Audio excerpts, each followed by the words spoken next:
Hello my dear students, आप सभी का स्वागत है आज की क्लास में। आज की इस क्लास में हम करने वाले हैं on the face of it नामक लेसन के लॉन्ग आंसर टाइप क्वेश्चंस।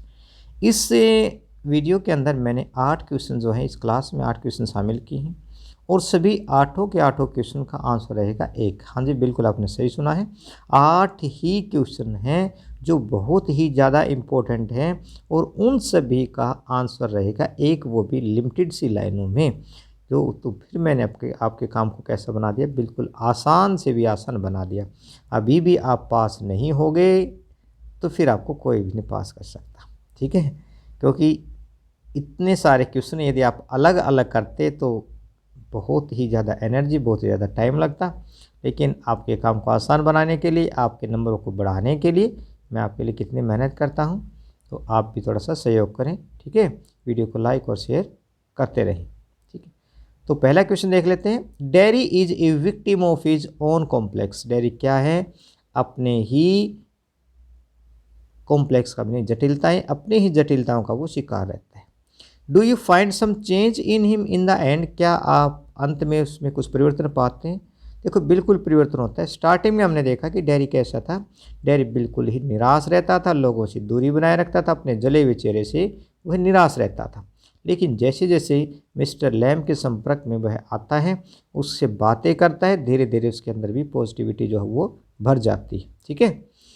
अगला क्वेश्चन देखो। Draw a brief character sketch of dairy. Dairy के बारे में आप संक्षेप में लिखें कि डैरी का चरित्र कैसा था, उसका मतलब लेखक उसके बारे में क्या बताता है, ठीक है। करेक्टर स्केच अपने लिखना है। How does mister Lamb console Derry. Lamb जो है, मिस्टर लैम जो है, डैरी को कैसे सांत्वना देती। कंसोल का मैंने बताया सांत्वना देना। What is it that draws Derry towards mister Lamb in spite of himself. अब क्या कहते हैं भाई, जो मिस्टर लैम की प्रति जो है ना, डैरी क्यों आकर्षित होते हैं न चाहते हुए भी, ठीक है।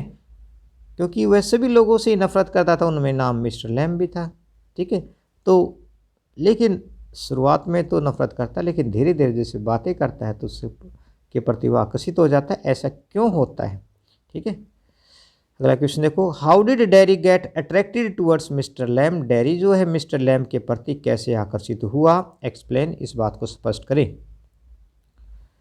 अगला क्वेश्चन देखो। How does mister Lamb help Derry to come out of his disappointment. जो मिस्टर लैम है, डैरी की कैसे सहायता करते हैं उसको निराशा से बचाने के लिए, ठीक है। निराशा से निकालने में कैसे सहायता करते हैं। एंड लोनलीनेस, और उसके अकेलेपन से, ठीक है। उसके निराशा से और उसके अकेलेपन से कैसे मिस्टर लैम जो है डैरी को निकालते हैं। अगला क्वेश्चन है। Will Derry get back to his old seclusion और will Mr Lamb brief association effect a change in the kind of life he will lead in the future. Will Derry get back to his old seclusion. क्या जो dairy है अपने एकाकीपन में वापस चला जाएगा, और या mister Lamb brief association, mister Lamb के साथ उसकी जो छोटी सी मुलाकात है, छोटे सा जो साथ है, इफेक्ट ए चेंज इन, उसके अंदर क्या कुछ परिवर्तन लाएगा, ठीक है, कुछ प्रभाव डालेगा। इन the kind of life he will lead in the future, जो कि वह भविष्य जो है उसका, भविष्य में जो जीवन जीने वाला है उस पर क्या उसके जीने के ढंग पर प्रभाव पड़ेगा। मिस्टर लैम की मुलाकात का उसे डैरी पर क्या कुछ प्रभाव पड़ेगा या नहीं पड़ेगा, आपने बताना है। What change to place in Derry when he met mister Lamb. जब डैरी जो है मिस्टर लैम से मिला तो मिलता है तो उसके अंदर क्या परिवर्तन आते हैं। तो ये थे इस स्टोरी के, इस लेसन के सभी इंपॉर्टेंट क्वेश्चंस। अब इन सभी का रहेगा आंसर एक, ठीक है। कैसे? Dairy is a small boy of 14 years. Dairy कैसा लड़का है? एक छोटा सा लड़का है, 14 वर्ष का है, ठीक है। डैरी एक 14 वर्ष का लड़का है। एक मिनट नीचे कर लेते हैं, अभी दिखेगा नहीं। चलो, कितने वर्ष का है ये? 14 वर्ष का लड़का है। He is a victim of his own complex. वह अपनी ही जटिलताओं का शिकार है। विक्टिम माने तो शिकार होना। कैसे जटिलताओं का शिकार? क्योंकि उसके मन में ही विचार आते हैं कि मैं अच्छा नहीं हूँ, मैं, मेरा चेहरा जो जला हुआ है, इससे लोग मुझसे दूर भागते हैं, लोग मेरे बारे में क्या क्या सोचते हैं। ये सभी क्या है? उसकी कॉम्प्लेक्स है, मतलब उसकी ये जटिलताएं, ठीक है। One side of his face is burnt. क्या होता है? उसका एक चेहरे का एक तो तरफ वो जला हुआ है, बर्न्ट माने जले हुए होना। ही लुक्स अगली, वह कैसा दिखता है, भद्दा दिखता है, ऐसा उसका मानना है कि मैं बड़ा ही भद्दा दिखता हूँ। People look at him with a sense of shock और फियर, लोग उसकी तरफ कैसे देखते थे, एक सहमे से देखते थे, ठीक है। शौक माने होता है झटका लगना, किसी के बारे में सोचना, मतलब एक झटका से महसूस होना। झटके का मतलब यहाँ पर क्या है कि उसके प्रति एक अलग ही भाव से देखते थे, ठीक है, फियर के भाव से, एक सदमे के भाव से। सो ही रिमेन सैड, इसलिए वो ये सोचकर कैसा रहता था, उदास रहता था।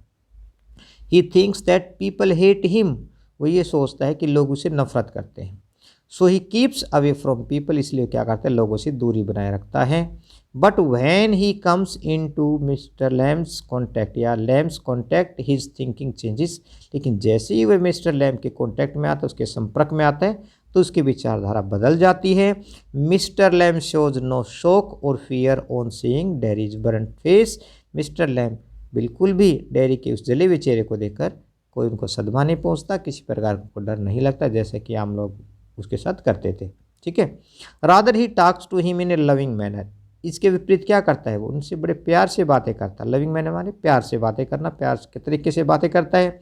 ही advises Derry to hate none, वह डैरी को सलाह देता है भाई किसी से तुम्हें नफरत नहीं करनी, ठीक है, ना ही तुमसे लोग नफरत कर रहे हैं, वो तुम्हारे प्रति कुछ विचारधारा रख रहे हैं, इसका मतलब क्या है, तुम्हारे प्रति वो मतलब थोड़ी सी संवेदना दिखा रहे हैं, ठीक है, इसलिए तुम्हें भी किसी से नफरत नहीं करनी चाहिए। नन का मीनिंग किसी से भी नहीं।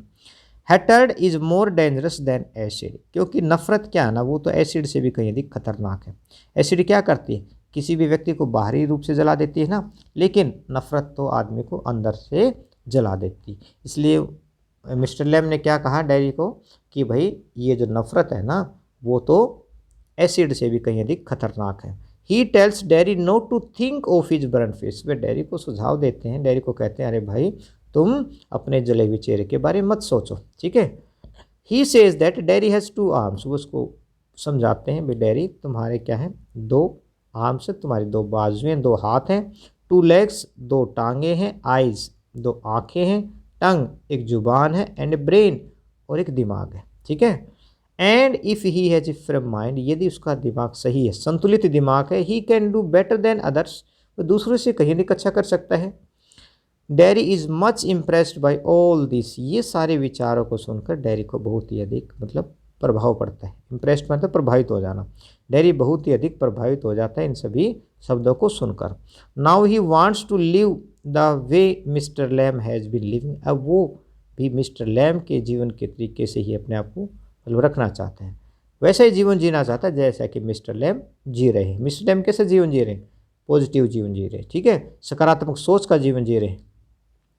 ही डजंट, ठीक है, he doesn't care about what other says, अब वो बिल्कुल परवाह नहीं करता है कि लोग उसके बारे में क्या कहते हैं, ठीक है।